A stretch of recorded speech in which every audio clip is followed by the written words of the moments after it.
Today we're going to teach you how you can improve your training over a period of time. Maybe you're the kind of person who walks into the gym and doesn't quite know what they're doing, but that has goals and wants to know how to achieve those goals.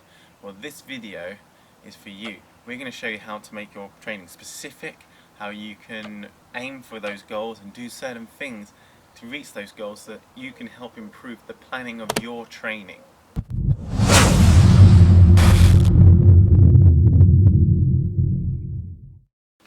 So the first thing I'm going to talk about, or the whole premise of this video, is the S.P.O.R.T principle. Now, we really should use the term S.P.O.R.T, but it doesn't really sound that great. And it originally was known as S.P.O.R.T principle, so they've kept that name going on. First part of the S.P.O.R.T principle, specificity. So when you walk into a gym, you want to have a specific way of how you're going to do your exercises. And specifically planned out for you. So say for instance you're a bodybuilder and that day you want to work on your arms.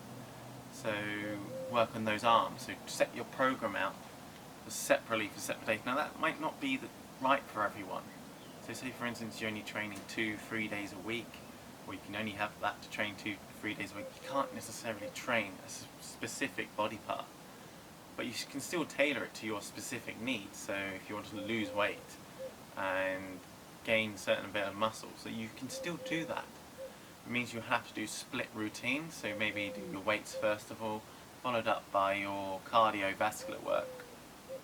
This is basically about creating a training program that's specific for you. The next thing we're going to talk about is progression. When we do our gym training work, we want to progress onwards. So for instance, lifting heavier weights might be part of it, or progress on to the next section of our training, so that we continue to get those, dare I say it, gains, and also help improve yourself, improve your cardiovascular ability, and this will help you on to your next set of training. But progression means different things to different people. Progression comes in many different forms. So you could be lifting more weight, running a further distance, improving cardiovascular fitness, VO2 max. All these kind of things will show that you're on progression. And you've got to have ways to be able to prove that you've progressed. Now, with lifting weights in the gym, it's a lot easier because it's simply moving down the weight stack. But in other areas, it may be a little bit more difficult to figure out how you are progressing. Sometimes it may be just a feeling. Maybe you feel like you're progressing, you feel like you're stronger. Maybe you look in the mirror and you can see a change, or people commenting on your change. And that's why you can say, well, actually maybe I am progressing in this sort of area, or reaching my goals and targets. So the next part is overload. Now this is closely linked to progression. So you've got to adapt to your training demands. I mean, pushing your body outside its comfort zone to a limit that will force it to adapt.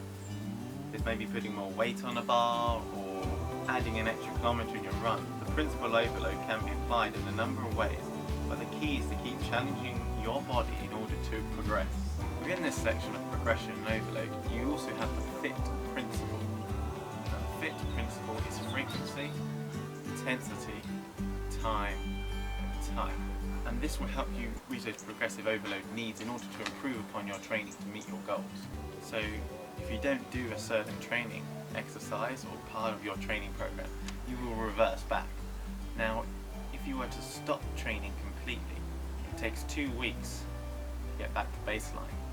Yet it can take weeks or even months to reach that peak, that target where you originally were meant to be. So that's because the body is very efficient at trying to get to homeostasis. So if it doesn't need those muscle groups, it will break them down in order to make you reach homeostasis, what you need to survive at that point in time.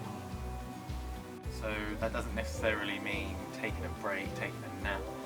It could be related to the time period between trainings. If you're doing 2 training periods, it could be related to having a whole day off to training. It doesn't even need to be a full day off. It could be what we call an active recovery.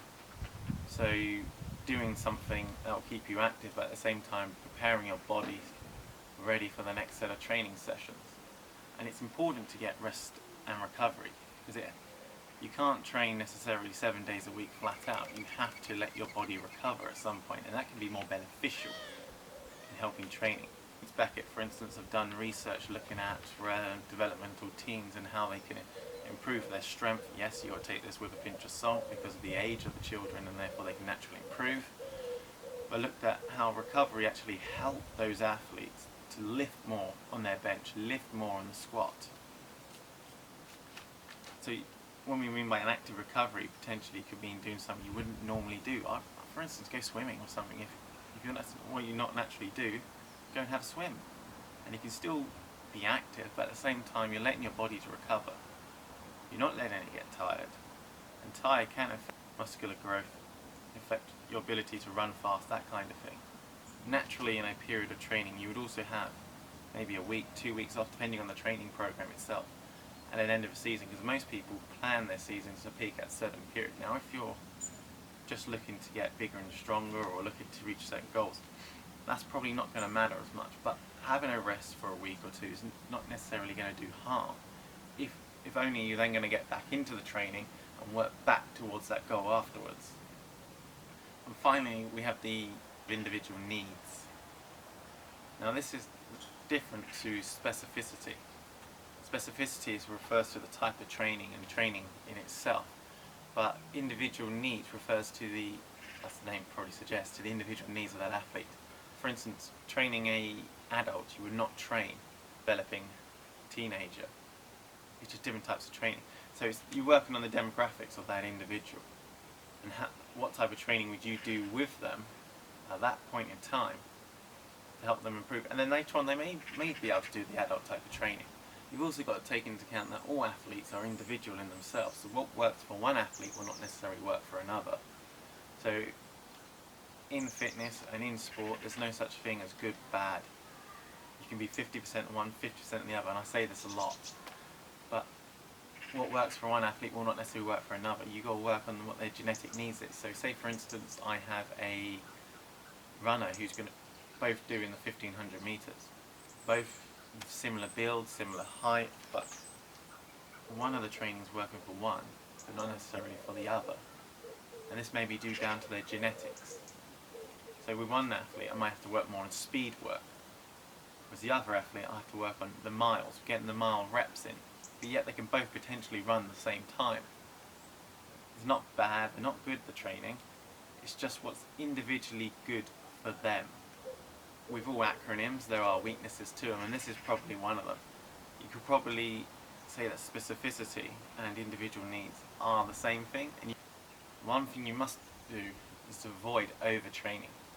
So we want to be able to overload the muscles, we want to be able to do all these things I've just said, but if you're overtraining, it could lead to injury. If you're not getting enough rest and recovery, it could lead to overtraining. So it's important that you allow your body to recover, that you allow yourself to do the right type of training for what you need to do. Not allowing the body to recover, you might not be able to get the necessary neuromuscular adaptations because you're not allowing your body to recover in order to gain those neuromuscular adaptations in order to improve your performance or to get stronger, get fitter.